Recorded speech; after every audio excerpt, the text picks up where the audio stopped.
Welcome back to This Is Dunder Moose. I got a strange one for you guys. I got some. Well, first of all, I didn't even know if this show was going to happen, and not for the reason you might be thinking. Not because of like bad blood between our different online tribes, but I was roped into helping to take down Christmas decorations. So I didn't know if I was going to get all the ornaments in the box, all the trees taken apart, but I did it. We're here. We're kind of on time. So what are we doing? I got my favorite critic of the BROSR. The guy cracks me up on the regular with his intelligence is a dump stat. Daniel from Driving and Dragons, welcome to your This Is Dunder Moose debut.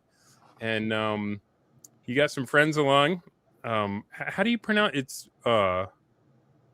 Forwaters? Is that how That's it goes? correct. Okay, can you tell me a little bit about that handle? Because that's an unusual one. So the handle comes from in the bygone era of 2012. At the time I had just made like my first couple of accounts on my computer, stuff for like forums, image boards, especially for like GameFAQs was like a big one. And I just needed something. I just needed something for what do I even put in the field? And I thought about it. It's like with a lot of like mid 20 like 10s 2000s culture, everyone's username was like to be, everyone was like a big shot with their username, especially when it came to like shooter games. Yeah.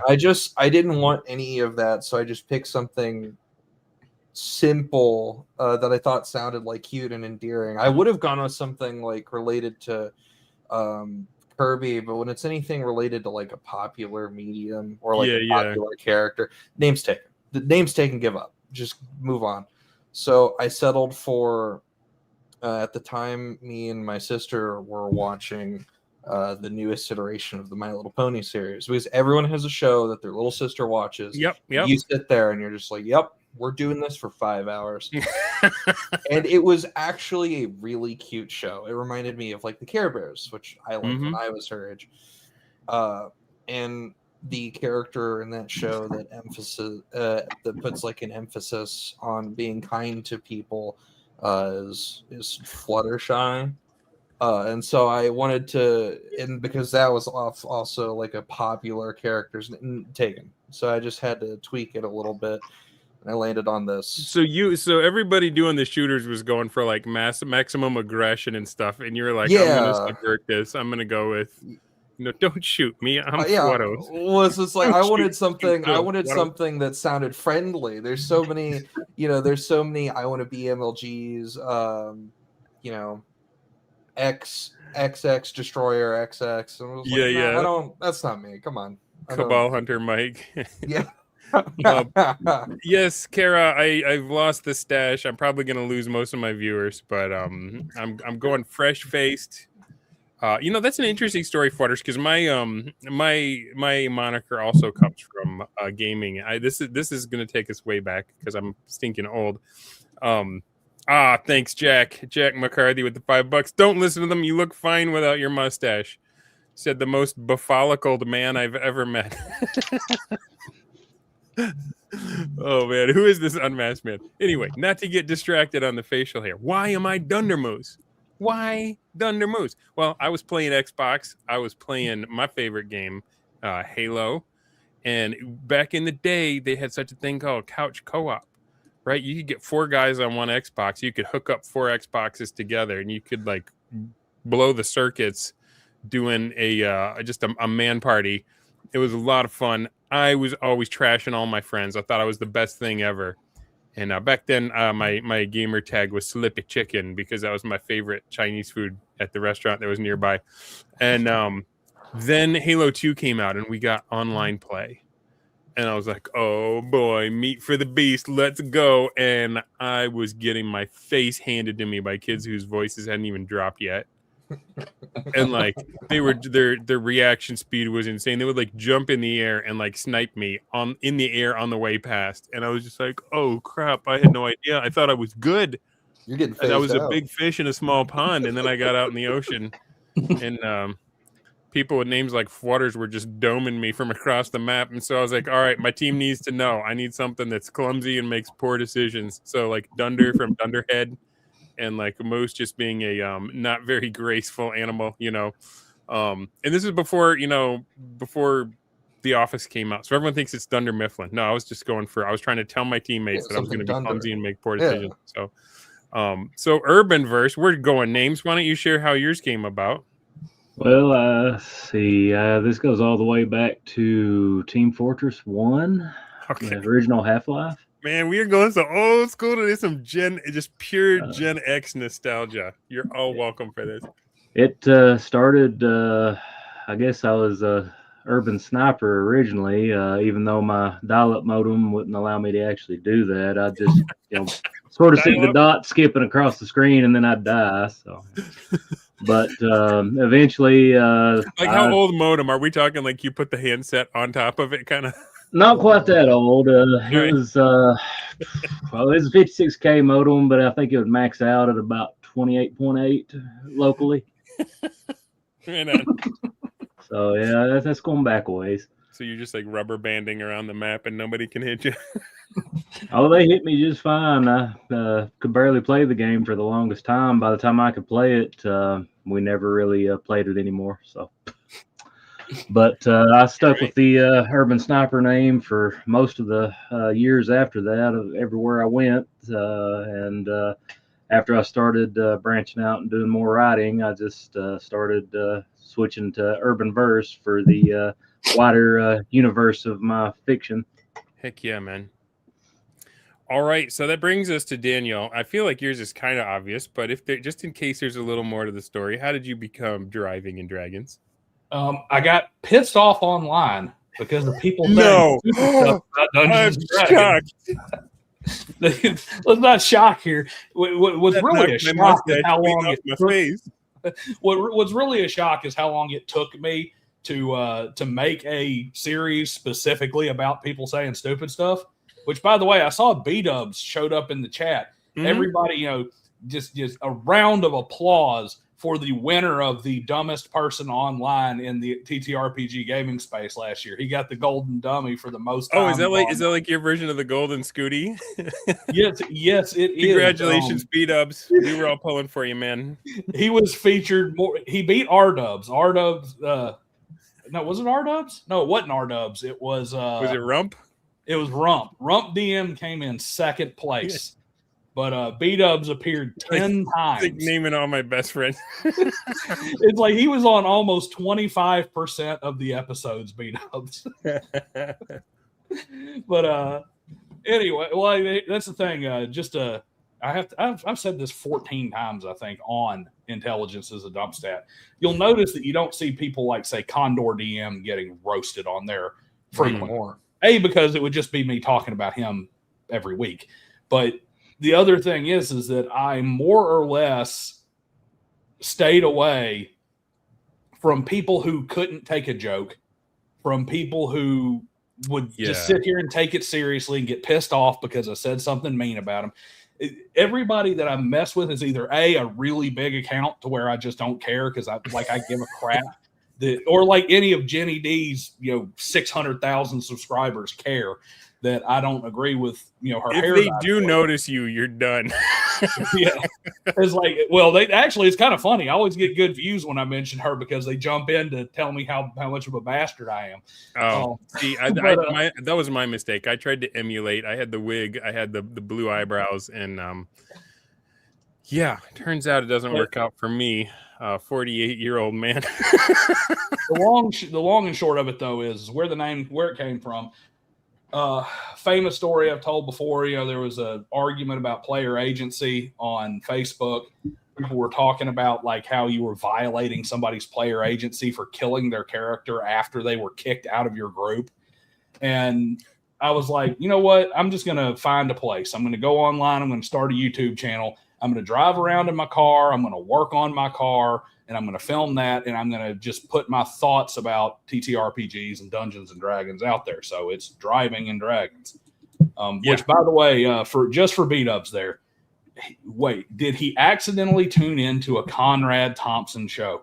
Fun fact, Conrad Thompson is a former, what would the word be? Not compatriot, but a colleague of mine. Oh, yeah. We worked for a company called Hometown Lenders, and he was actually a part owner of that company. He bought like a 5% interest. Met him personally numerous times. Great guy. I've spoken on the phone with him. But yeah, he, I worked for the company that he was constantly showing home mortgages on for his entire, Bruce Pritchard podcast and Ric Flair podcast and all his other pro wrestling. And if you haven't seen it, Scott Steiner actually cut a Steiner Math promo against Conrad Thompson at a convention that I believe was in Huntsville. Beautiful. I feel like you and B-Dubs would really get along. You're only one step away from Conrad Thompson with me being here, and then man, that is a laser focus for him to like pin that down like that. I'm impressed. Well, Urban, are you here in Alabama or are you in Tennessee? No, I'm in Kentucky. That's right, you're in Kentucky. So you're only a state or two removed from Conrad himself. You're up there with my other buddy Brad up in Lexington. Not too far, about 2 hours out. Mm-hmm. So yeah, show full of Southerners taking it over. Right on, man. Well, so it feels like home to me. I know I sound like a Yankee. My accent is just wrecked. I moved up here in Michigan in the 3rd grade and got it pretty much mocked out of me. There's still some words that I say that I get made fun of for by the way I say them, but yeah, I was born in Richmond, Virginia, and I know people say, "Hey, Virginia's not South." Virginia's not South. Well, you answer me this question generally. If the South had one, where would the capital have been? What city would it have been? And there's your answer. Anyway, I'm not trying to get controversial. We don't talk about politics. We don't talk about religion. We got enough to argue about with role-playing games and fiction. Interestingly enough, the parallel here, the guy that started the BROSR, Jeffro Johnson, before he got into AD&D first edition rules as written, he was into appendix N fiction. The list that Gary put at the back of the 1E DMG, he famously said, never read anything written after 1980. And I noticed part of the pitch, and let's not bury the lead here. I'm gonna throw it up in the chat again. This is the Kickstarter that we're talking about tonight, the CORVID Codex, and it harkens back to the adventuresome pulp fiction that we used to have. So here we got Jeffro, here we got the anti-BROSR guy, but you both have this in common, that there is something about men's fiction that used to be amazing and has changed somehow, is lacking. And so I'm curious, were some of these forces, like, what was the motivation for putting this, like, why CORVID Codex and why now? Well, it's actually a little bit of column A, a little bit of column B. I've always been a writer. It's always been kind of a hobby of mine anyway. Been an avid reader for a very long time. And I grew up on what would be either Appendix N or Appendix N adjacent fiction. Yeah. Gore books, Conan, Lord of the Rings. I mean, you name it. I've got, probably somewhere in boxes and on shelves around this house, I probably got half of the Del Rey fantasy series books. Nice. Including some of the really bad ones. But looking around, and you would hear it, and you hear, Diversity and Dragons, and obviously some guys in the BROSR, and even going into like your Esper the Bards and some of your bigger dungeon tubers, they all kind of have a same thing throughout the entire kind of a through thread that they all have, is that where did good fiction go? Yeah. Where did these stories go? If you don't have smut, you have slop. Yeah. It's morally gray. Ooh, we got to be morally gray. Everybody's got to be complex by having absolutely no convictions and absolutely no morals and absolutely no principles whatsoever. And absolutely no reason to pull for them as a reader. You're just boring. It's like, congratulations, you gave me a bad person. Yeah. Or, it's like, Is hey, this so I don't have to feel bad when the story ends? exactly. So it's like, and now I've got a 600-page novel, and 400 pages of it is the climactic mating scene between whatever subhuman creature and, girl from, New York City who was, girl who was in high school in New York City and had to move and was bullied or some crap. And now she has a Minotaur boyfriend. And it's like, this is all garbage. So it was like, hey, Brian Renninger says, heck, where did bad yet men's fiction go? Like, even the bad men stuff went away. Oh, yeah. I mean, in men's fiction, just kind of completely disagreed. And a lot of that's because we kind of stopped encouraging men to read. But so I started there. And then I stole an idea from Star Trek. I'm going to wholesale admit that. Probably the best episode of Star Trek, period, in any of their series is in Deep Space Nine. And unfortunately, I just completely forgot the name. It's got a really cool name, too. But obviously, I'm talking about it, so I can't remember it. Is that the one where the Captain Sisko has to cross a line?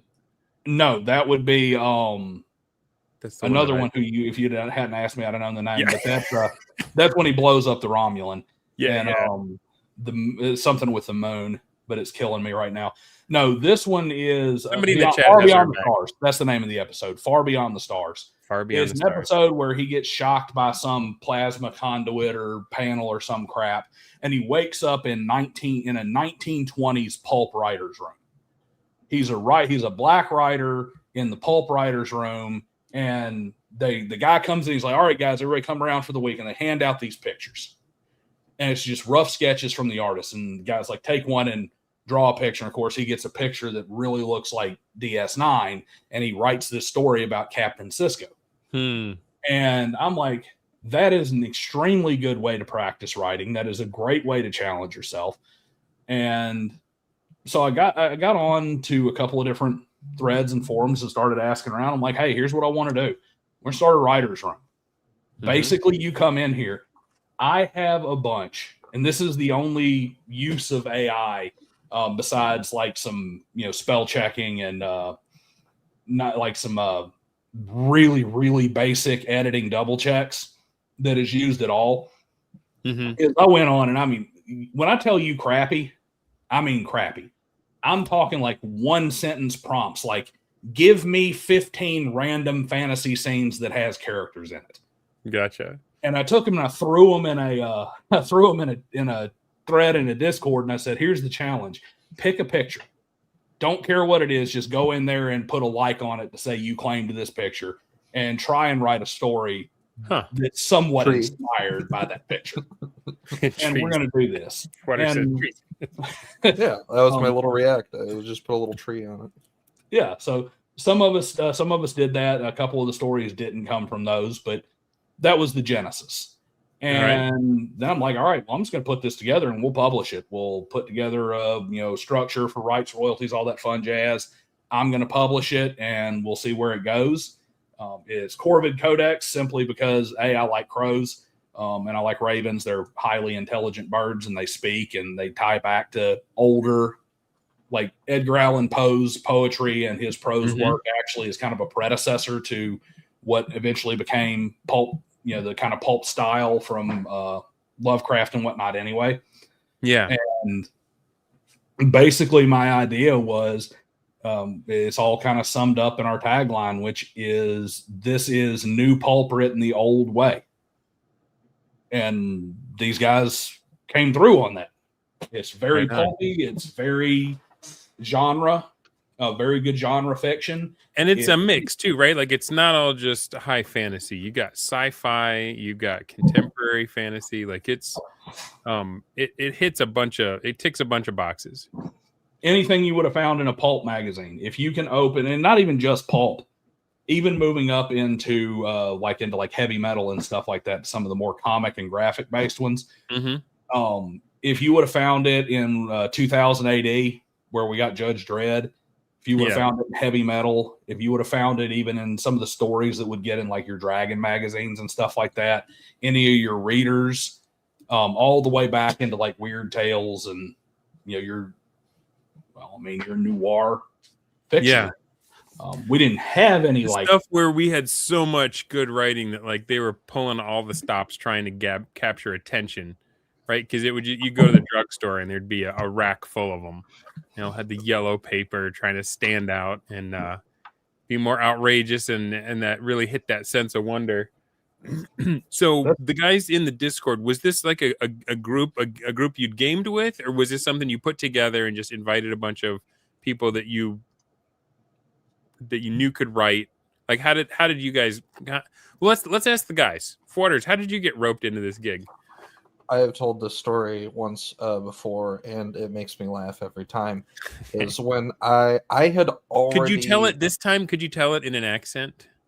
What accent would you prefer? Nordic. I'm just kidding, bro. Oh, I was about to say, if you gave me a second, I'd certainly give you an attempt. But I was about to say, best I could do is like very, very North German, I think, but that's not. Nah, that's not. The same. Point being, I was just messing with you. Go ahead. I'm sorry. I'm a horrible host. No, that's fine. I'd rather take someone. How much I was crutching the mustache before. I would rather take someone seriously when they're joking than take someone as a joke when they're being very serious. Ooh, that's a good point. But all of that to say, I had already been following Dino's YouTube channel for quite some time. I want to say at least a couple months. At this point, it's been like a year. Happy anniversary, I guess. But point being, I'd already been following for maybe a couple months, probably April or May. He puts out the announcement about it, and at the time he is describing it because to drum up intrigue and engagement, you keep the details at a low at first to sort of give like a something's coming, ooh, and mess with them a little bit. And more to come over time. And so this is in the initial phase of it is a writing project. And I'm looking and I see that it's from Driving Dragons. I'm putting in the back of my head, it's like, from a tabletop channel, it's a writing project. Oh my God, am I going to get to write a supplement book? And I was in his email 5 minutes later, just, hey, do you still have a spot? What are you looking for? Right on. And which shoe would you like polished first? Like, just immediately on the dot. And he did not waste my time, and I appreciate that. Cool. All right, and Urban, same kind of deal, or was there another connection here? Basically, yeah. I was kind of lurking around the channel for a while, and when the call went out, I sent the email and hopped on board. I'd already been writing for years and been getting up early in the morning, writing a couple hours daily pretty much, and second nature as far as that goes nowadays. So I figured, what the heck, we'll give it a shot. Yeah. Brian in the chat says, we don't need any supplement books, but we do need good fiction. I would make the case that good fiction is a supplement book. I would agree with that on that one. One day I'll make a book. One day. Right on, man. All right. So you feel any better? I do have a D30 game that I've been working on forever, and actually 2 of the settings that are there for everybody to write in are actually me putting you guys to work building world building for my game. It's all a Bronstein. It was always a Bronstein. Get those players working for you, man. This world isn't going to build itself. That's right. I love it. That's one of the cool things we do as a group. Is it's totally optional for the writer, but I've opened up and usually I'd say, hey, send me a DM and I'll make the channel so I don't have to add permissions to everybody in the Discord. Mm-hmm. But if a writer has a world that they've put together to write in and they want others to be able to write in that world and they want to open it up, we just make a channel for it. We just make a thread for it and say, hey, here's whatever this world is. Here's the rules. Here's what kind of world it is, the stuff that's already in there, the lore that's been made. Go have at it. And then anybody can just say, well, I'm just going to write in this world. One of the things that I've got that was originally made for that D30 game that I'm working on is a supercontinent. It's like a Hyborian supercontinent world. Wow. Kind of a mythical prehistory.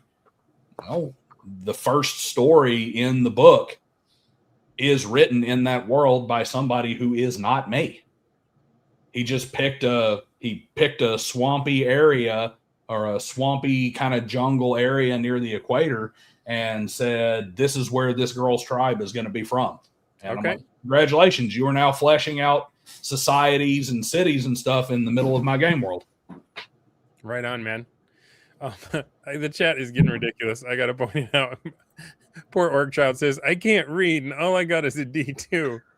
He doesn't even have two thin D2s to rub together. And Death Angel says, wow, that's double a D1. What is a D1? Is like a D1 a perfect sphere? Yes. At least in A D1 doesn't actually exist. not really, no. But It's in truly, some of the purely two-dimensional. Infinitesimal. in the experimental dice sets, a D1 is often just a sphere to mess with you. Yeah, a marble. That's really why they made the Large Hadron Collider. It's actually a bunch of nerds trying to make a D1. I bet. I would. I mean, that'd be an expensive ass die. It's like, why is this D1 $47 billion? Isn't that, don't you immediately create a black hole when you succeed? Because right. all will be one. Anyhow, man, this is ridiculous. What are we talking about? So you put the Discord together, you get the guys together. Have you published anything before? Is this your first attempt at that, or is this kind of old hat for you? This is my first foray into publishing. Okay. And I didn't want to go print on demand. I didn't want to throw this up on Lulu or something. I wanted it to be a high quality, like premium product. Sorry. All right. Work Child is wrecking me right now. He says, I I'm need to done open here. a I'm small- going- that's how I need to fund the publishing, is I need to open a daycare.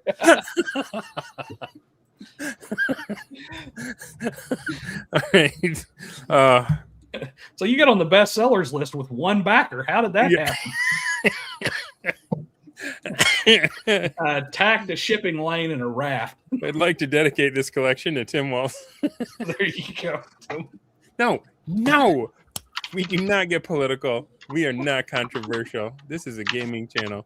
But no, I haven't, but I wanted to go premium. I wanted it done here.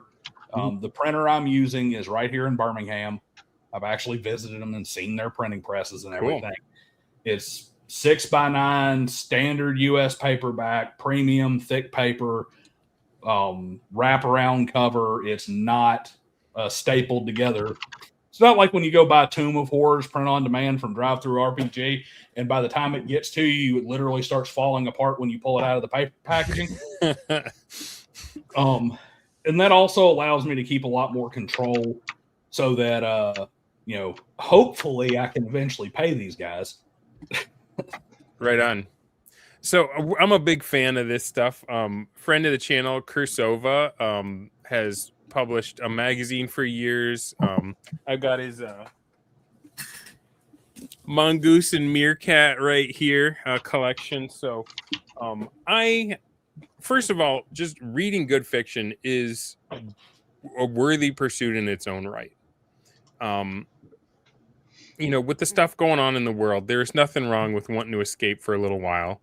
And fiction is a way that won't leave your family life in shambles. You know what I mean? Like, of the ways to get out of your skull for a bit, it's a wholesome and healthy way to do it. And but I do feel like there's less stuff that calls to us now that I can't go to Barnes and Noble or Walmart and go into the book section and quickly find something that I'm excited about, right? So that's why I love my indies that get the vision. Sky Hernstrom, Pylon Press, these guys that are like, let's just keep making the awesome stuff that we had back in the day. So I definitely want to support this kind of stuff, and you guys should too when it comes up. I wasn't able to. You gave me an advanced reader copy. I was able to read part of it. I haven't read all of the stories yet, so I got partway through most of them, and I got all the way through one, and that is the one that Mr. Urban wrote. That one grabbed me. It's the one from the cover. If you guys, if you look at the thumbnail for this, I've got kind of little elements from the book. I took some of the art from the book and I like pixelized it and like made it fade in the background. Then I just took one stripe of the guy's face from the cover. Patty's Parlor did the cover for the book, so it looks amazing. And it's a good. And the thing is, I haven't really done much on this channel since Christmas. I haven't really done much gaming. Most of the hobbies that I have, you sit down and it takes you like 3 or 4 hours, right? And there are stages of life where that is perfect, but like for me right now, with the age my kids are, I need something that I can engage in and then I can set aside and still get in bed on time. Right? So this year, 2026, fiction has become a much bigger part of kind of my routine to unwind. I love playing role-playing games, but they're, it's like 3 or 4 hours at a time when you do it.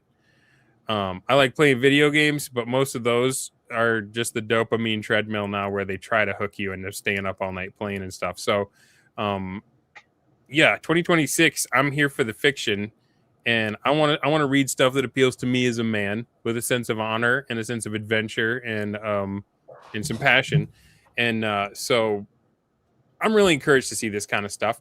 I do think there is a connection between good science fiction and fantasy, good speculative fiction, if you will, and being an excellent player in a role-playing game. I think there is a connection between being well-read and being a good DM or game master. What do you guys think about that idea? Have you noticed that in your own gaming, that your a rich fiction life is mutually beneficial with your gaming? Yeah, I would say it's absolutely true. Most of my inspiration comes from different fiction, stuff I read back in grade school, early high school, and TV shows from the 80s, 90s, of course, movies. That's where most of it comes from. Can You Feel It? The story on the cover there, that is actually based off of a idea I had, just a joke from a Phil Collins song. I think I know the song. Well, with that one, I thought it was really interesting is it has a strong fantasy vibe because it's got, orcs and elves and dwarves.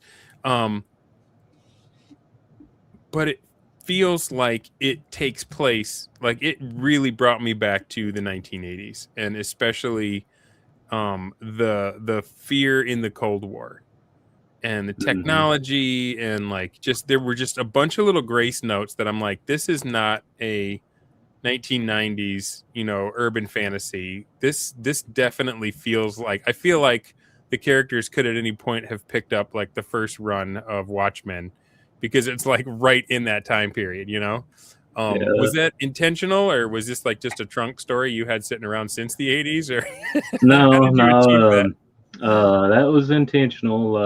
I was going for the 80s vibe, and that song in particular, you can probably figure out some of the inspiration there. But that was 100% intentional. And as far as the wider universe there, the urban verse, that's basically taking a fantasy setting at the start, expanding it out all the way through a far sci-fi future with little pocket worlds that are on their own timeline scattered throughout. And that's one of the worlds in that greater universe. Yeah, it's hard to talk about the story without talking about the ending, and it's quite the ending. So I don't want to spoil it for the readers, but it has kind of a bright vibe. It's like a cop story. The two cops really seem to, they rub each other the wrong way just because they're different species, but they really seem to get together, get along, and work together well. It's an elf who's very sensitive to like psychic vibrations. And is he a half orc or is he a full orc? The main character. So yeah, full orc is the main character. He's kind of like your hard-bitten sergeant that maybe goes a little bit too far and got his wings clipped, and he's like, you know what? Screw it. We're gonna take down this guy. This one last job, even though I had to turn in my badge and my gun. We're not going to let him run around loose on the streets. We're going to end it. And then, yeah, I'll leave it with that because I don't want to wreck it for the people that haven't read it yet. But yeah, that one grabbed me, and I don't know if it was. I think it was mainly because of how effortlessly you captured the worry that we had back then when everybody had nukes. And we didn't know if people were going to feel free to use them or not. You know. Mm-hmm. Yeah, I was still a kid back when most of that. I did most of my formative years in the 90s, but I still remember a little bit of that. Mm-hmm. I'm the oldest man on this screen, aren't I? So what? I said I'm the oldest man on this screen, aren't I? You might very well be. I will protect you by withholding my age. Yeah. Back in my day, we called Back to the Future just now. Well, I actually picked that one for the cover for a couple of reasons. Now, I am going to give a little bit of a side here, a little fun factoid, and you may be able to pick this up because there's a couple of stories in there that this is true for, and there's actually a couple that are already written for Volume 2 that this is true for. Because he had the song reference in that particular piece, in the world of the Strand, where the A Cold Bloom story takes place. Yeah. Every story written in that universe has some kind of song or pop culture reference, and see if you can find the ones and pick them out. Right. It has musical pop culture references in it, period, end of story. It's kind of a mandatory thing to write in that universe. It's either lyrics or it's a reference to something that happened in the music industry or something that's in there. Mm-hmm. So if you can find it, shoot me a DM. I'll let you know if you're correct. Right on, man. I know. So the thing with that story. I'm sorry. Go ahead. I picked that one for the cover for a couple of reasons. I felt that it kind of perfectly encapsulated what you're supposed to expect from opening that book. It's fantasy. It's cyberpunk. Mm-hmm. It's noir. It's a little sci-fi. It is basically an encapsulation of pulp. And that's why I picked it. It's a hard-boiled detective story that feels like the 80s, that's clearly set a little bit in the future because there's some of the advanced technology. That's clearly fantasy. That's clearly fantasy, right? Yeah. So I'm like, what says this is what we're doing better than a story that kind of touches every last piece? Yep. And just when you think it's going to go left, like when you think, okay, I know how this one's going, it just has a pretty good rug pull at the end.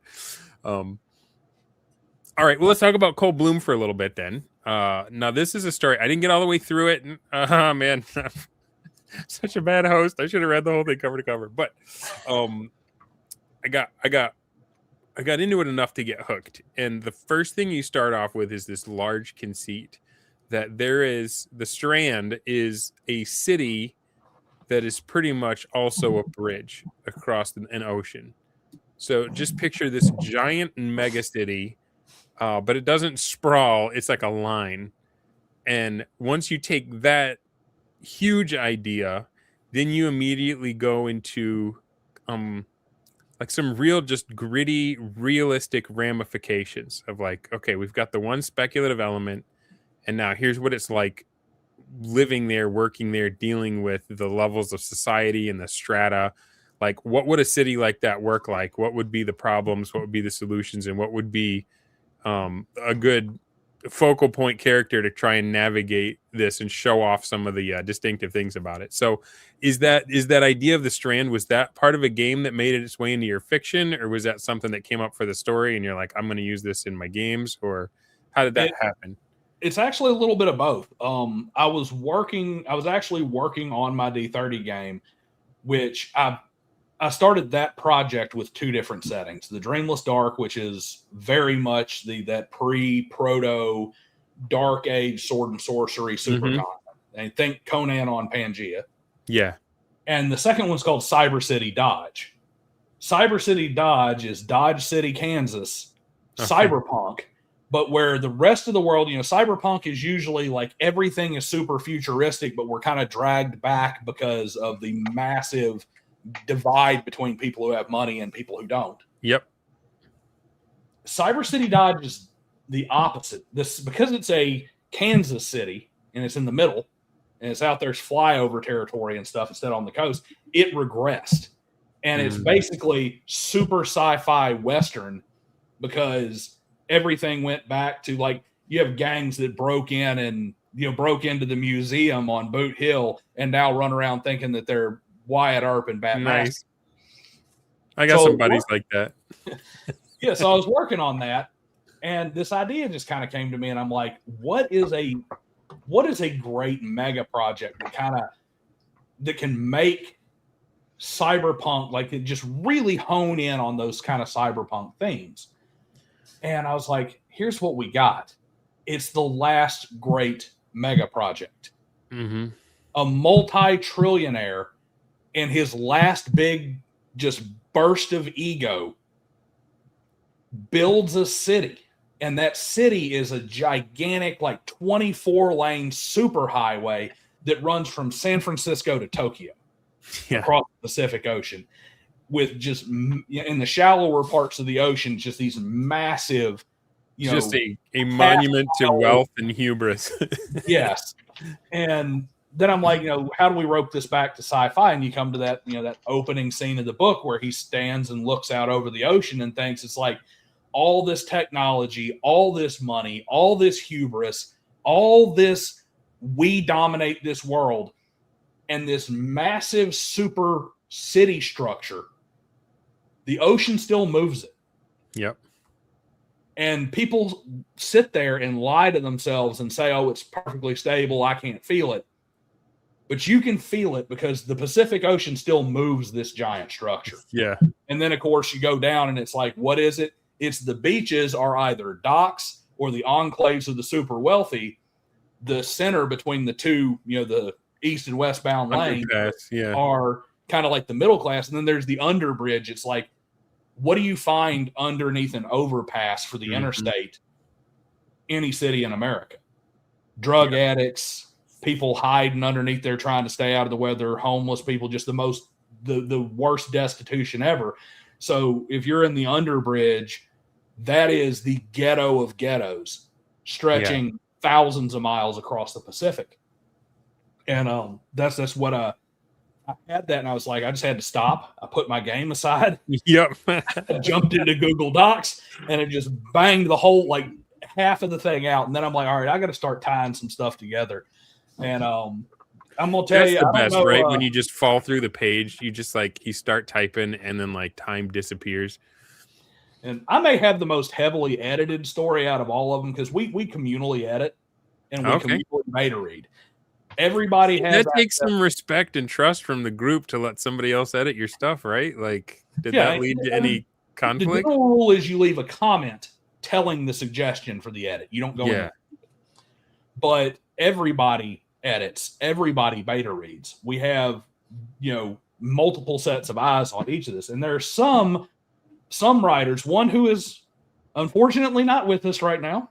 He was not able to make this, but he seems to take a particular glee in editing my stories, probably because I told him that we are not using M-dashes anywhere and Oxford commas must be used. And so he just took that as a personal challenge to rip my stuff apart as much as he could. Nice.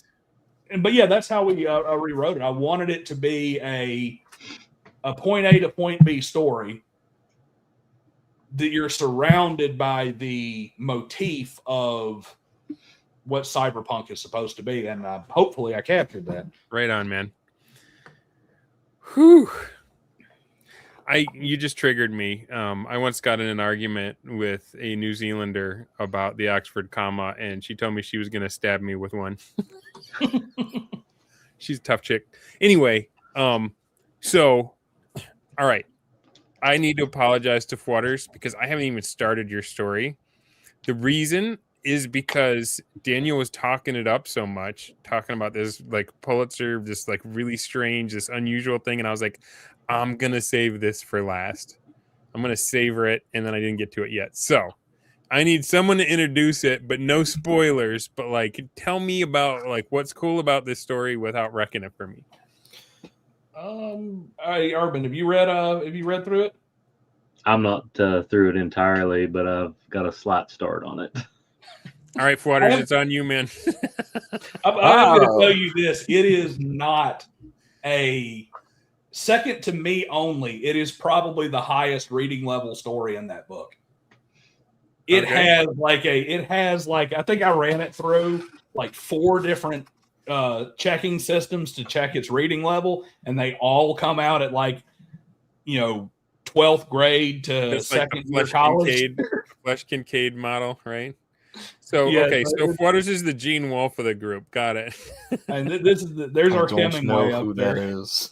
Oh. Okay, when we are done with this broadcast, you should check out Gene Wolfe. It's Wolf with an E. I think It you is would love Wolf it. with an E. Okay, I was putting that together. Gene as per Levi's. Am I hearing that correctly? No, like Eugene. Oh, okay. Gene Wolfe. I think you guys will all love him. I don't know. I don't want to nerd out. He's my favorite writer. But anywho, This so look interesting. Yeah, I'll yeah. have to give that a sniff. He's okay. So one of the things he does is he does science fantasy, and no movie guy John like Wheel.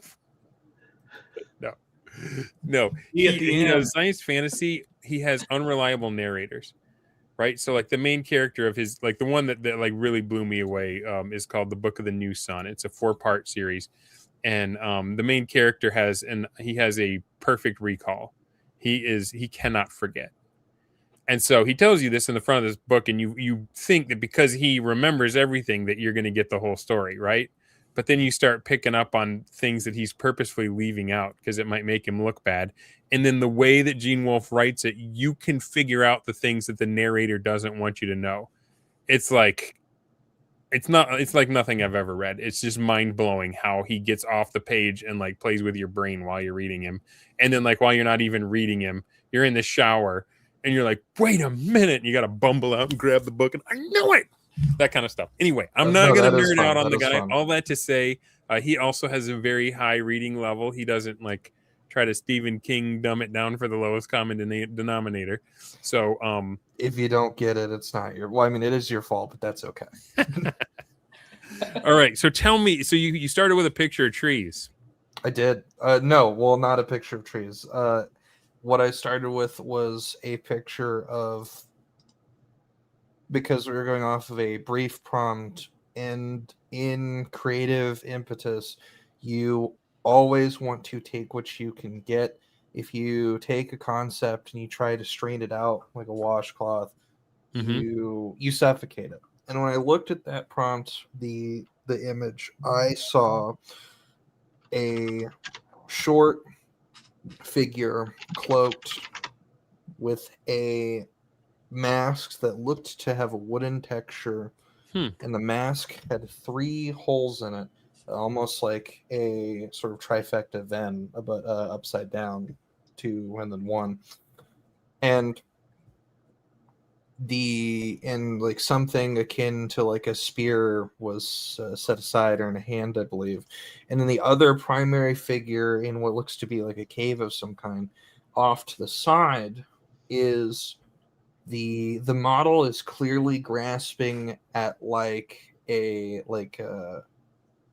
maid of some kind, as there is a female figure with what appears to be like a sort of work bonnet of some kind. There's clearly like a bit of a fabric slope, like if you ever had those like bargain bin cookies, the little Dutch made ones, where you have the old style Dutch made hat with the 2 flaps. It's clearly like trying to do something halfway between that and just like a working woman's like head wrap, perhaps for like the 1900s. And what really jumps out to me about the 2 figures, other than the odd mask, is that in the original prompt, the female figure from just about the waist or hip down is a table. And I stop and I go, I could make fun of this, but wait a second. Go with it. That's not the lower half of the figure's body. That half is missing. Now, why is it missing? Not an organic.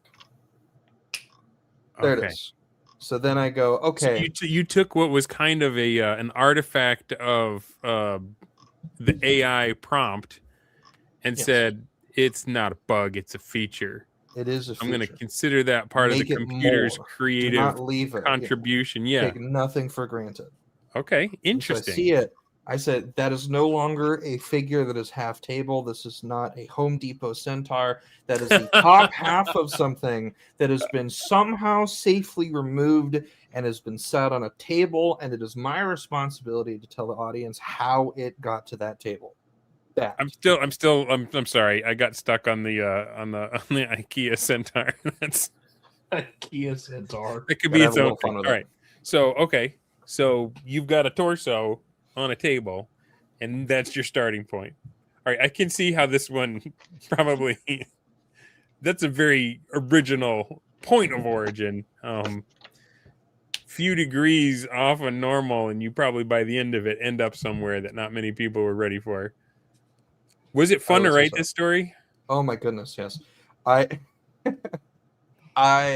have, over the years, when it comes to the many creative projects I have undertaken, I have gotten a lot better about knowing when to play with my thumbs and knowing when to floor the gas. Mm-hmm. Eulogy does not come across, and I would never want it to. It does not come across something like something that was finished in, I want to say, 3 or 4 seatings, because I could pretend. Wow. I could pretend. No. I came back to this hundreds of times. I stayed up so late. No, I didn't. No, I did not. I do not dislike myself that much. I have a little bit of respect. I know when to look at something and go, I have this 2/3 done. I have some good notes here. I've made a lot of progress for it was like 2/3 done on my second sitting. I'm like, this is good. Leave it, ruminate, do some soul searching and come back. Because nothing is going to kill your project more than you not wanting to work on it. So it was very important to pace myself. And I think I surprised myself with that. I didn't think I was going to do we always think our first foray into something, which this is the first time I've really been part of a publishing. Yeah.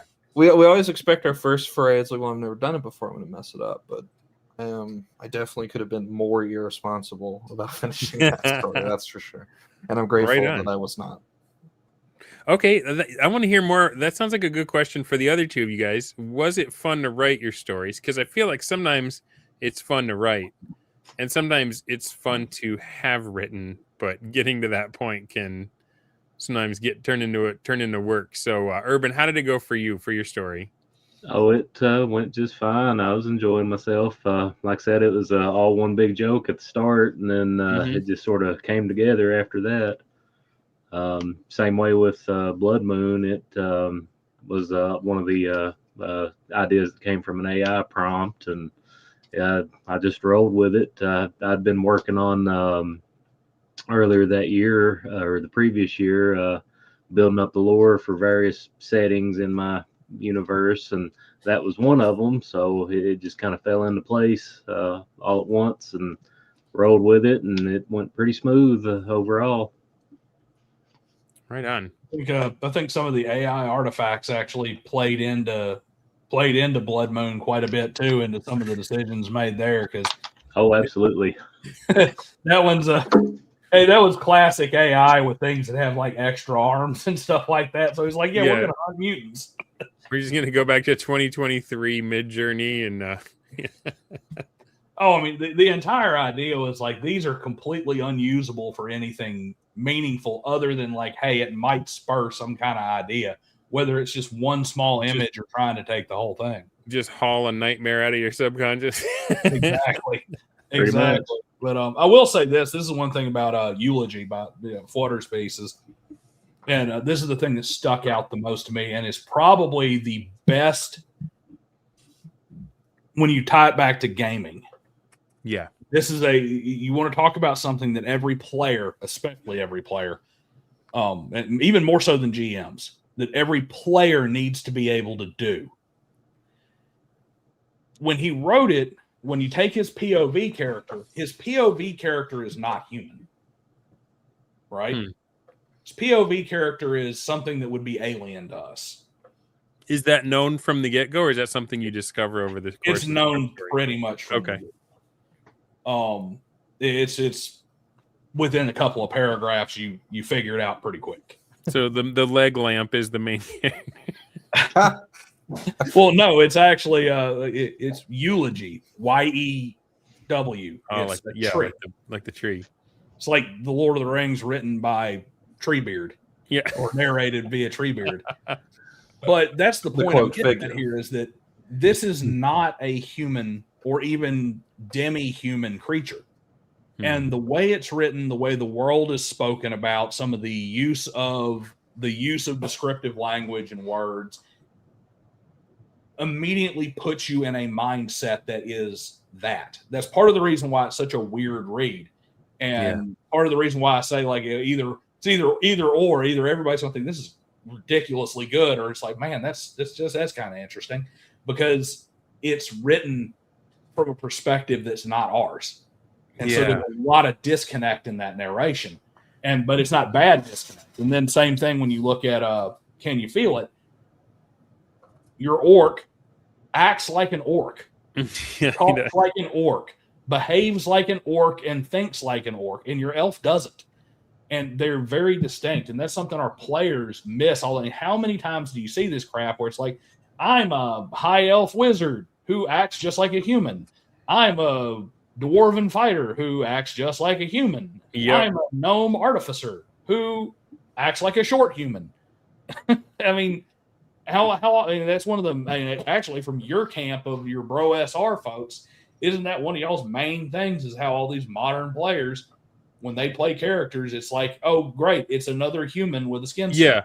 Well, first of all, nobody wants to be a human, right? Everyone wants to be purple and have horns and stuff. But then you're like, okay, I'm playing in a world where, if you choose a tiefling, you need to know that nobody trusts them and everyone looks down on them. And then they pick a tiefling, and then you start trying to emulate that as a DM, and they're like, why are you being so racist? And I'm like, you picked the one that nobody likes on purpose. Yeah, right. And so they become skin suits where it's like, I'm a human that looks like this, I'm a human that looks like that.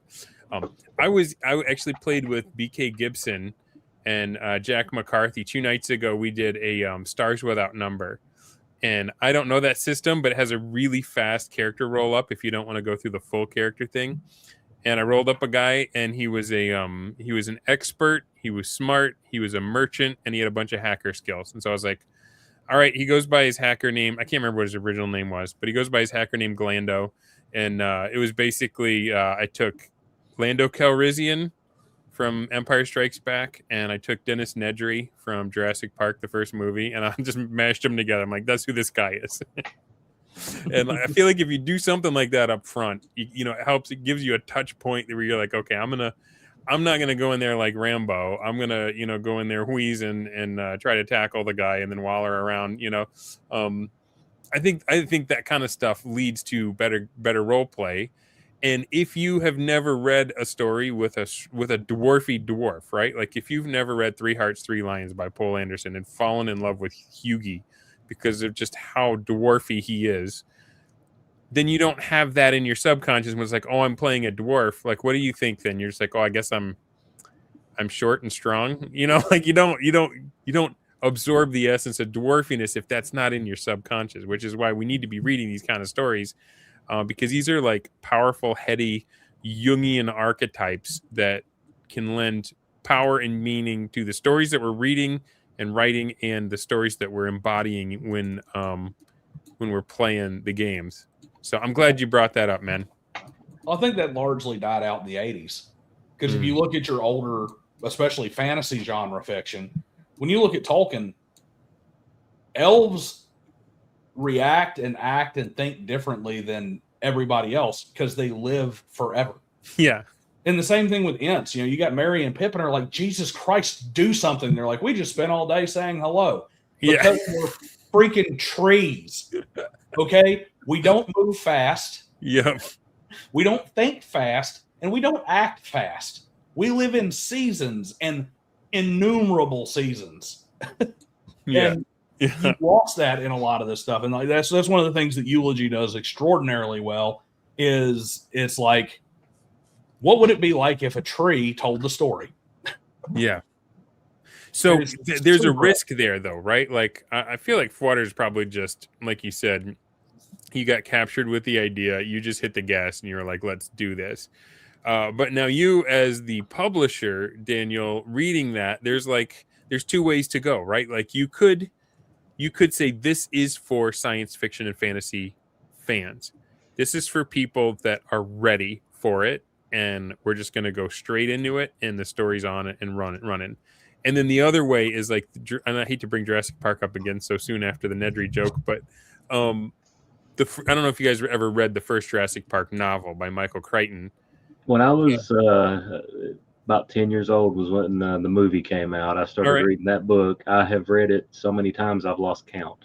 Okay. I read it once, and it was back when the movie first came out. The first part of that book is, I remember reading it as I was in, I want to say I was in junior high, maybe high school when the movie came out.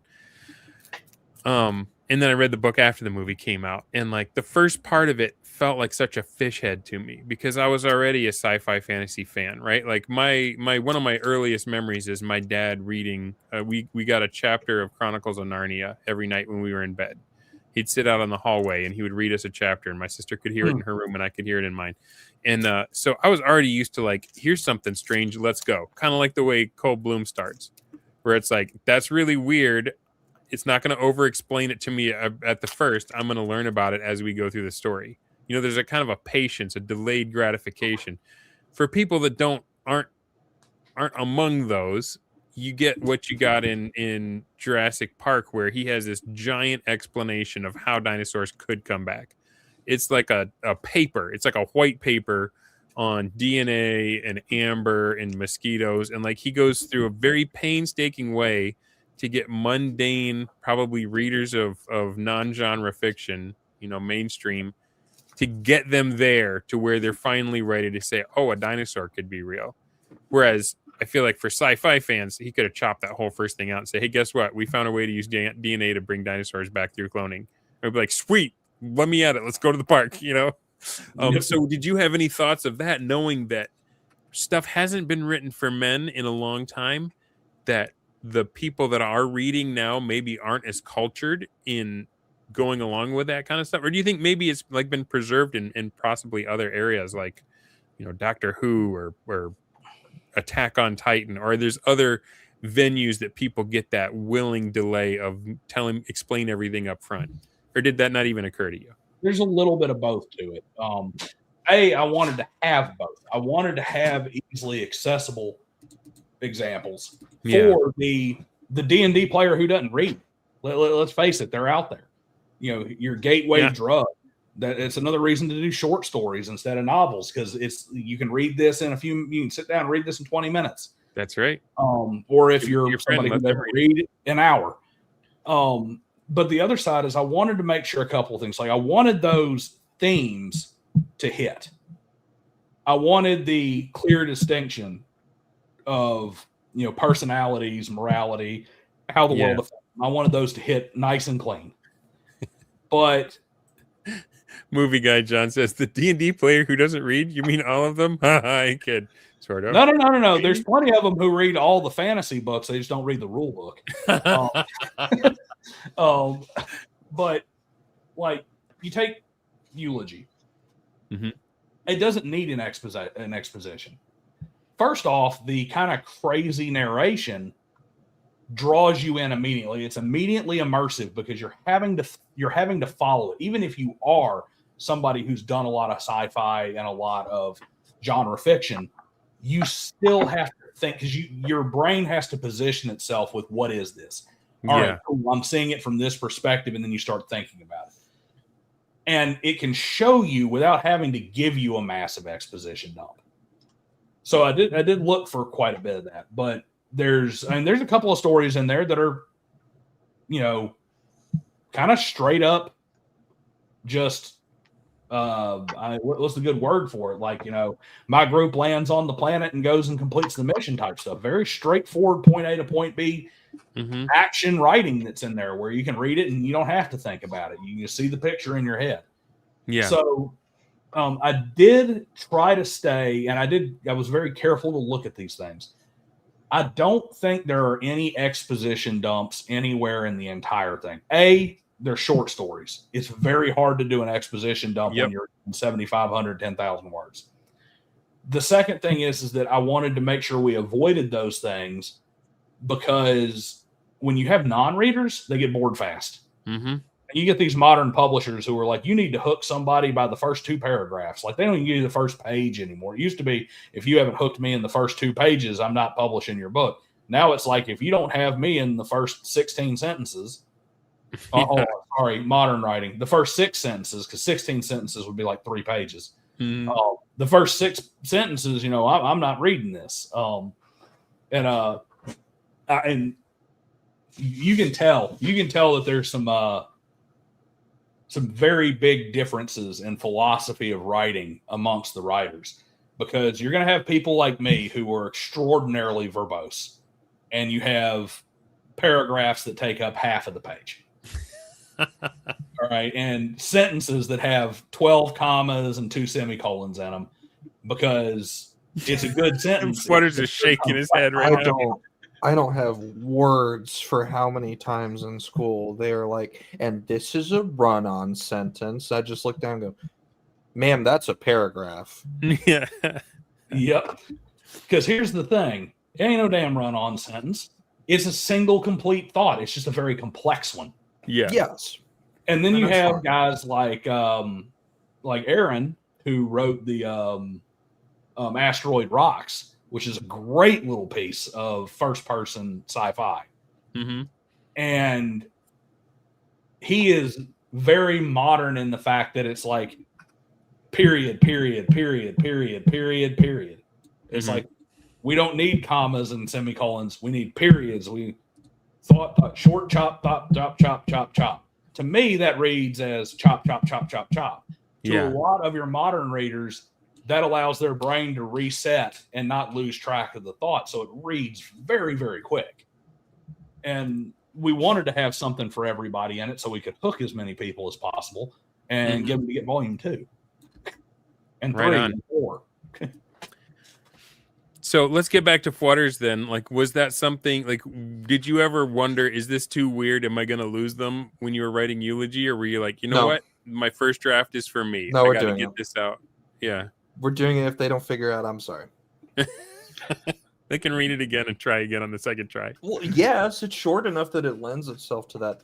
Well, no, in actuality, I'd say probably like 99th percentile of what's in the final is what I was gonna do.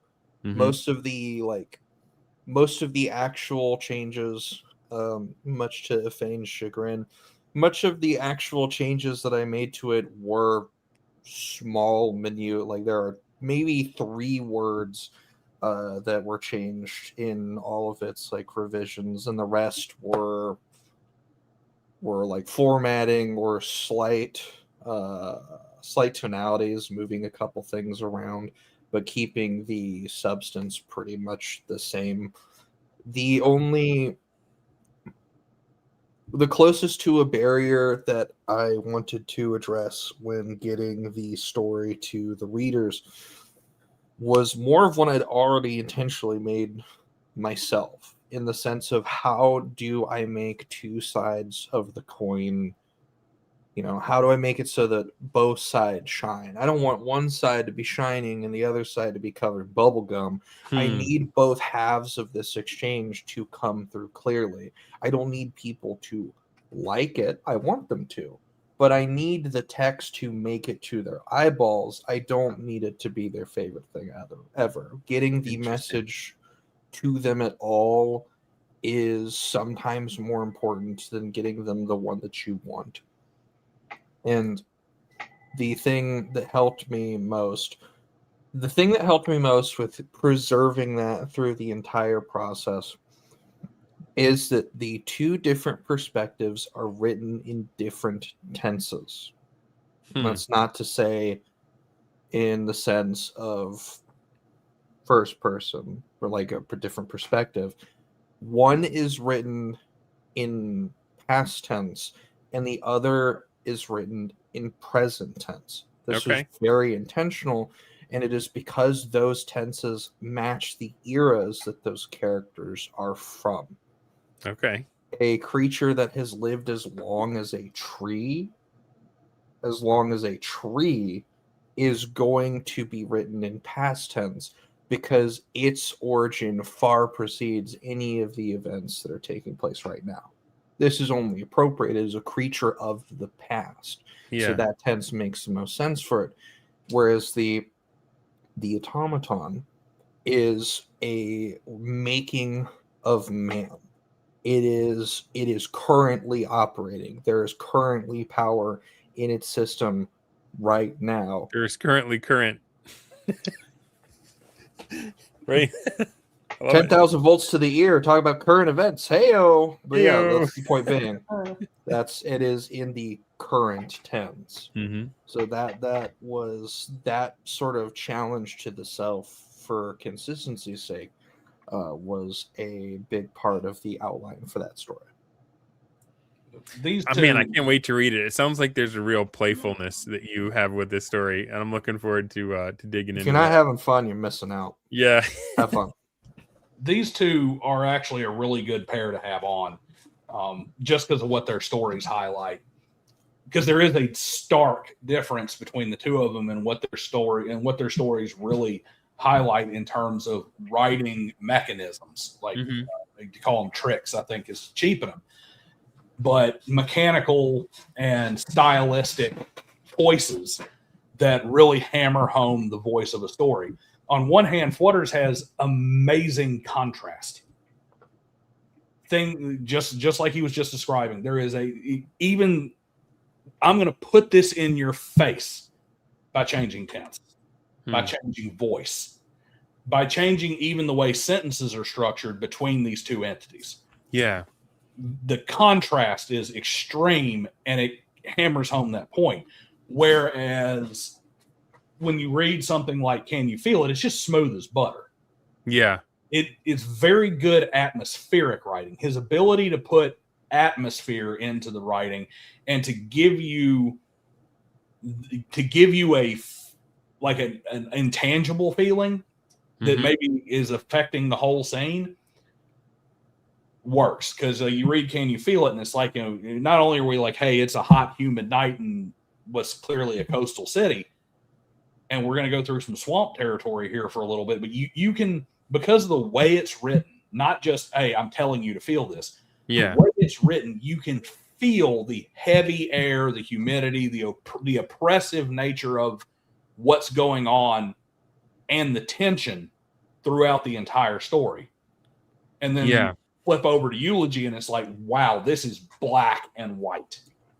There are some stories where, like, you're sitting there and you're reading it and you're going to have to have your judgment engaged from the get-go, because you're like, what's going on? I've got to kind of read it on my guard, right? And I don't think Can You Feel It is one of those. That, to me, that one, I just slid right into that story. It was almost hypnotic, just how quickly it pulled me into the tale, and it just gets the action going. So I'm glad I got you guys too. It was up to Daniel who he could invite and then who we could actually have for when we could do the show.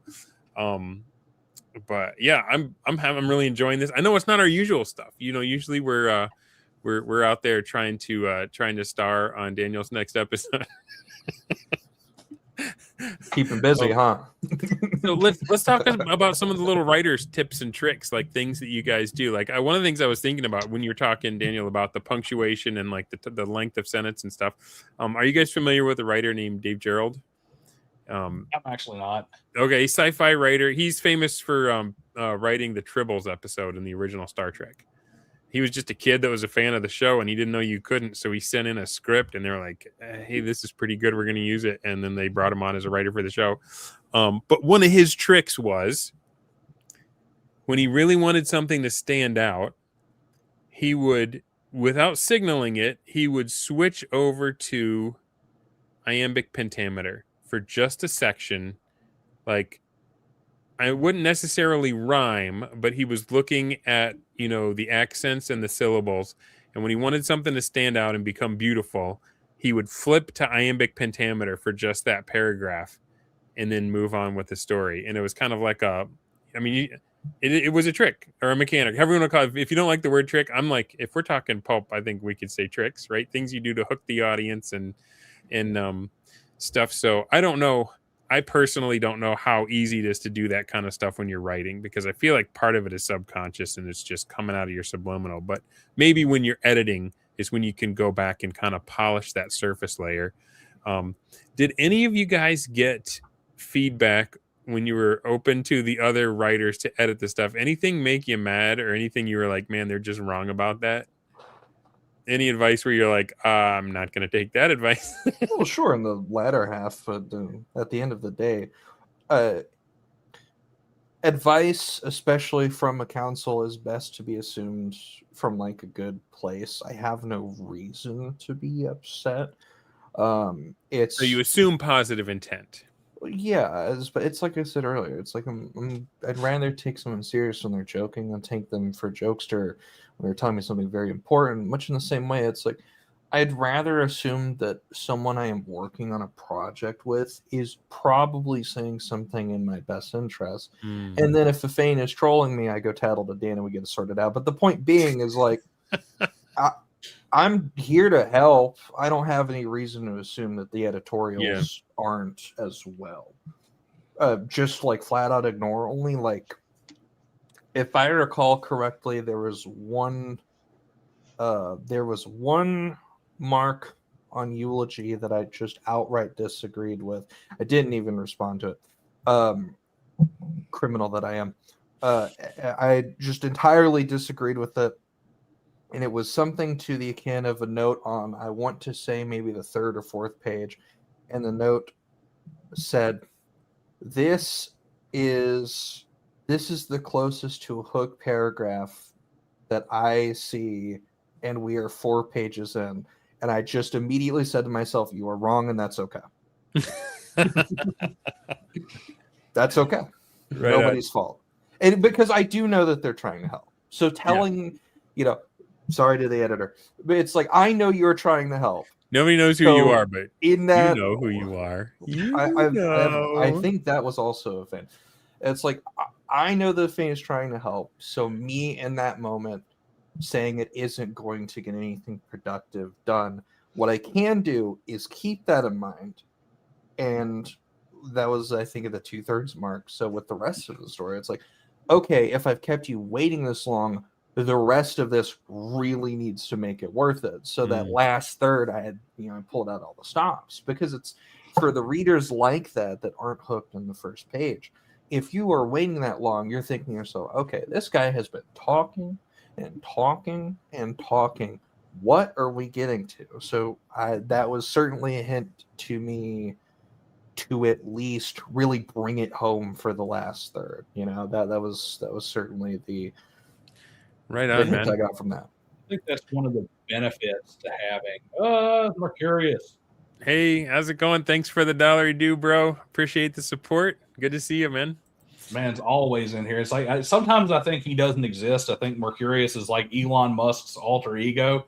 He just floats around throwing money at the D&D channels.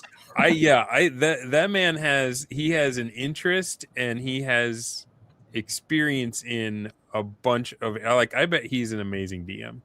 From the amount of, like, everywhere you go, you see he's like taking stuff in. You see him like contributing to the conversation and stuff. So yeah, because I was in a creative writers group back in the day, and one of the things that we had a rule, you had to submit your story, and then when the people were reviewing it, you had to stay silent, right? And even if you longed to defend yourself, I was like, nope, you have to shut up and just hear everybody out before you can speak. And one of the things I quickly learned was that I would take it serious when people would speak up about a certain area, but that didn't necessarily mean that they knew how to fix it. They had a good radar for where the red flags were, but oftentimes the suggestions that they made wouldn't go with where I was trying to accomplish in the story, right? Would like fight it. So it was like I wouldn't necessarily take their advice for how to fix it, but I would take it serious that like something, there was a snag in the smoothness of their story experience, that there was something that stood out to them. It was like hitting a wrong note on the piano. And so it's like, I need to fix this, but I don't necessarily need to fix it in the way that they've told me to. Did you guys have experiences like that along the way?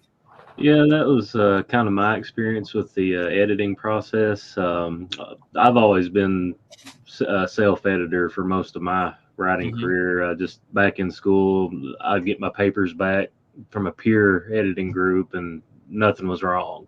So I'd have to go back and fix it myself. Yeah. But I was actually kind of glad to see what came through, curious to see what other people would catch.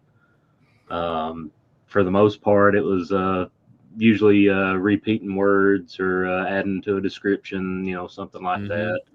I don't think there was any particular instances where I was put out by what was suggested. I just, a few times I think it was something was mentioned as like, well, I can see your point, but that's not for this story. So we'll just, move on from there. It's one of the advantages. Like the disadvantages, we're not using any professional editors. I mean, outside of, I guess you could technically call me a professional editor since I have actually done it for money before. But we don't actually have any professional editing. But what we do have is we have editors and beta readers combined from a diverse group of writers in terms of style and process. So you get somebody like Aaron who comes in and says, hey, you don't have a hook paragraph at all in here, because he's an engineer and he thinks of things in a very, like, formulaic's the wrong word. He thinks of things in a very structured way. And he's like, I don't see a distinctive hook paragraph. I'm missing that. And it's one of those things of, this is supposed to be here. Meanwhile, I read the same thing and I say, well, he didn't need a hook paragraph. The way it's written is a hook in and of itself. I'm spending the first 2 or 3 pages trying to figure out how this thing thinks. It's already a brain worm.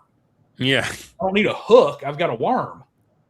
So because you have those different things, but same thing, I'm already hooked. I'm already puzzling through, figuring out. I'm already intellectually invested in this story. I don't notice that it slowed down. I don't notice that it drags on. But hey, if he sees, hey, I didn't have a hook till the 3rd page or the 4th page, and then you're like, I need to speed this up in the back end, I might have missed that. He didn't. And even though you didn't need a hook paragraph, you did pick up on, hey, there's something that's triggering this. I'm going to adjust the way I work on it. I write the back half. And you get that across the board where, like Urban said, I pumped, jumped in there. I recognize my own editing, information in there where I'm like, hey, dude, you've used the exact same adjective like 6 times. Yeah. You need to. I believe that was salty. Salty. Well, as Mayor Trumpet says, you need another set of eyes to see some mistakes. Yeah, there's some stuff that's just for whatever reason. When you talk about descriptive prose, I'm writing the story. I know what this looks like. It's in my head and I'm putting it on paper. I have a perfect image of this scene I'm writing. Urban doesn't. Flutters doesn't. So when they read it and they're like, hey, man, can you please explain this? Like, I have no idea where these guys are standing. How did he shoot this guy? I thought he was behind the wall. Yeah. It's like, oh, I probably better go clarify that because he thinks that he's hiding in a closet and he's clearly in the hallway. Because I'm following it as I'm writing it in my head. And even when I'm reading it, my brain's correcting it. It's the curse of knowledge. Yeah. Yeah, the curse of knowledge. You don't know what you know that you haven't expressed. Right? That's right. Interesting stuff. And I had plenty of people who pissed me off. Like, I mean, I was out there. I'm like, this shocked. fuck is not going in volume 2 when he says that crap. Here's I'm the thing, though. Rip his story apart right now. It is hard to get criticism, like engaged, educated criticism as a writer, because your family will read it and they're just going to be supportive, right? And acquaintances will read it and they'll be like, "Yeah, it sucked." It's like to have somebody that can tell you exactly why it sucked and where the parts were that didn't suck. You know what I mean? Like to have somebody that has the focus and the ability and is willing to step over the emotional hurdle that everyone has in front of giving somebody bad news, right? So if you can get that, man, it's valuable. Well, it's like Flutter said, it's kind of a version of Hanlon's razor. Hanlon's razor is never attribute to never attribute to malice anything that can be attributed to incompetence. Well, if you approach everything from the standpoint of this person is trying to help me improve my story, let me find the merit, instead of this person doesn't know what the hell they're talking about, they're tearing my stuff apart, this guy's an idiot. You're going to find that you become a better writer. Because I mean, hell, some broken clocks write twice a day. Sometimes even an idiot gives you a good piece of feedback. Yeah. So if you approach everything from a perspective of what merit is there to this piece of criticism, you're going to find something that makes you better. Mm-hmm. Right on. Okay, so let's think. We've talked about how the project came together. We've talked about how you guys wrote your stories, how you came up with the ideas. We've talked about how you honed each other's work, and whether it was always welcome or not. Yes, Ear Trumpet says it's feedback, not criticism. So what else do people need to know about this group of stories? If you're on the fence and you're like, man, I got some of that Christmas money just sitting in my pocket. I know the Kickstarter's going on right now. I'm going to throw the link up again in the chat. Who is this for? Who is it that you hope reads it? This is for, in a lot of ways, this is for gamers. In a lot of ways, this is for tabletop role-playing game players more than anything else. And then I guess to a lesser extent, or to maybe a subset, it really is, like you said, it's kind of for men's fiction. It is for people who have read Druss the Legend, or they've read Legend or Waylander or something for the 19th time, or they're like me who's reading Polgara the Sorceress right now for probably the 20th time in my life. Because I walk into a Barnes and Noble and I look on the shelf and I'm like, this is all crap and I don't want to read any of this. And it's not so much that it's necessarily poorly written. It's just that it's all the same modern dreck where these publishers don't want to take any risks on the stuff that worked for hundreds of years. Yeah. They want to take or tens of years. They want to, hey, this, romantasy sells. So give me another Danielle Steele novel that has orcs in it. Can you make it cozier? Can we get some coziness? Yeah, it's like, I mean, that's what it's for. It's for people who want to go back to the stories that they grew up reading and want to see the kind of stuff that they hope their D&D game puts out for them, or their Cyberpunk game puts out for them. And a good reason to go sign up is that I'm going to publish this either way. I mean, but if you're backing it on Kickstarter, you're getting a deal. It's about 20 to 30% off the cover price, depending on if you're getting the PDF or if you're getting the hard copy. And the second thing is I've got it set up there where it's it has the join the murder level, the high level, the highest level pledge, gets you every single thing that we put out this year with a minimum of 3 volumes. I want this to be quarterly. It's probably going to end up having to be 3 times a year, but I'd like this to be quarterly. And you're going to get at least 3. And if everything goes the way I want it to, you're going to get 4 books this year for that point. This is not something that we want to do just one and done. And believe it or not, we got 6 authors and 7 stories in this first book. And there's Urban really no risk that you wouldn't come through, right? Because the stories have already been written. Yeah, they've already been written. The art's already done.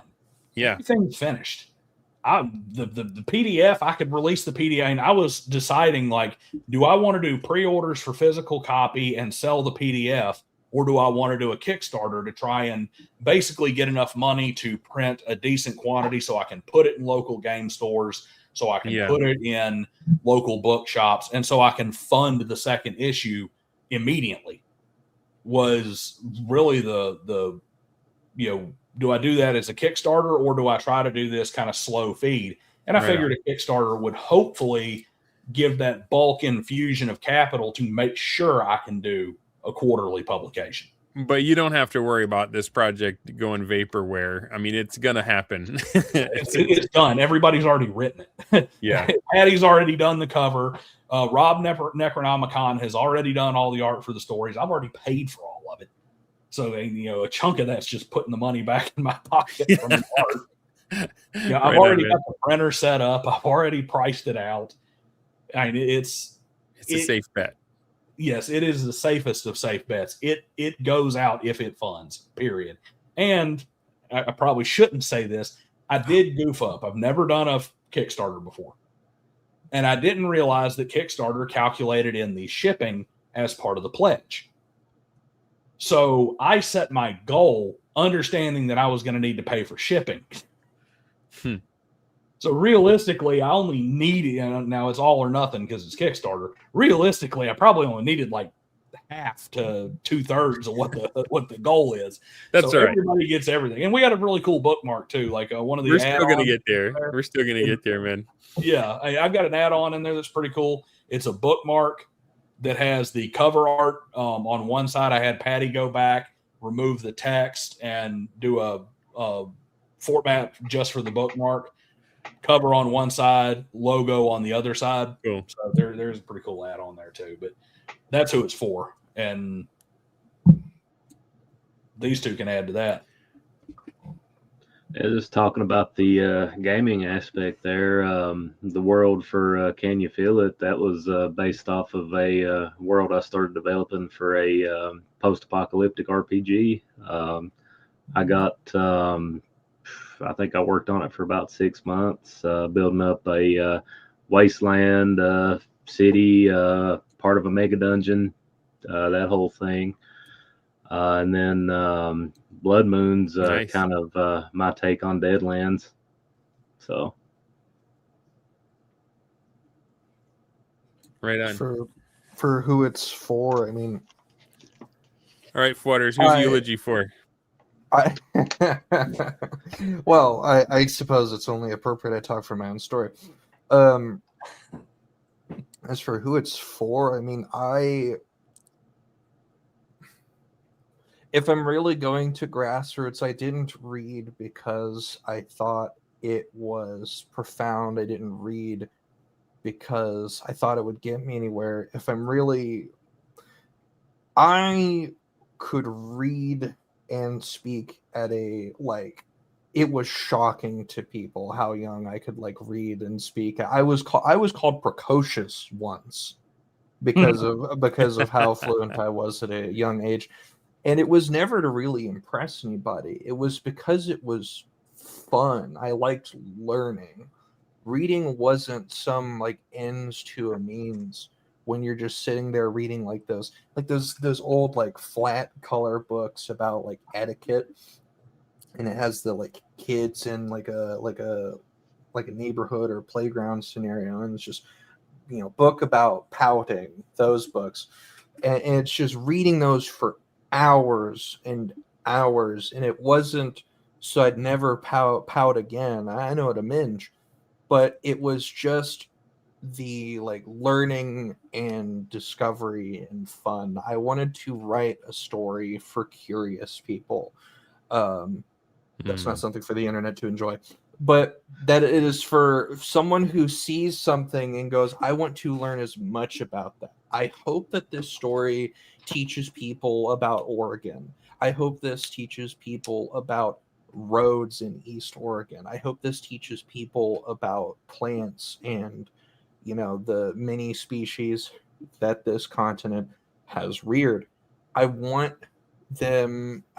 this book to teach people about the individuals in our society that have given their lives for knowledge, not to misuse it, not to mistreat anyone, but simply those that were curious, like the man who discovered the species of you represented in the story.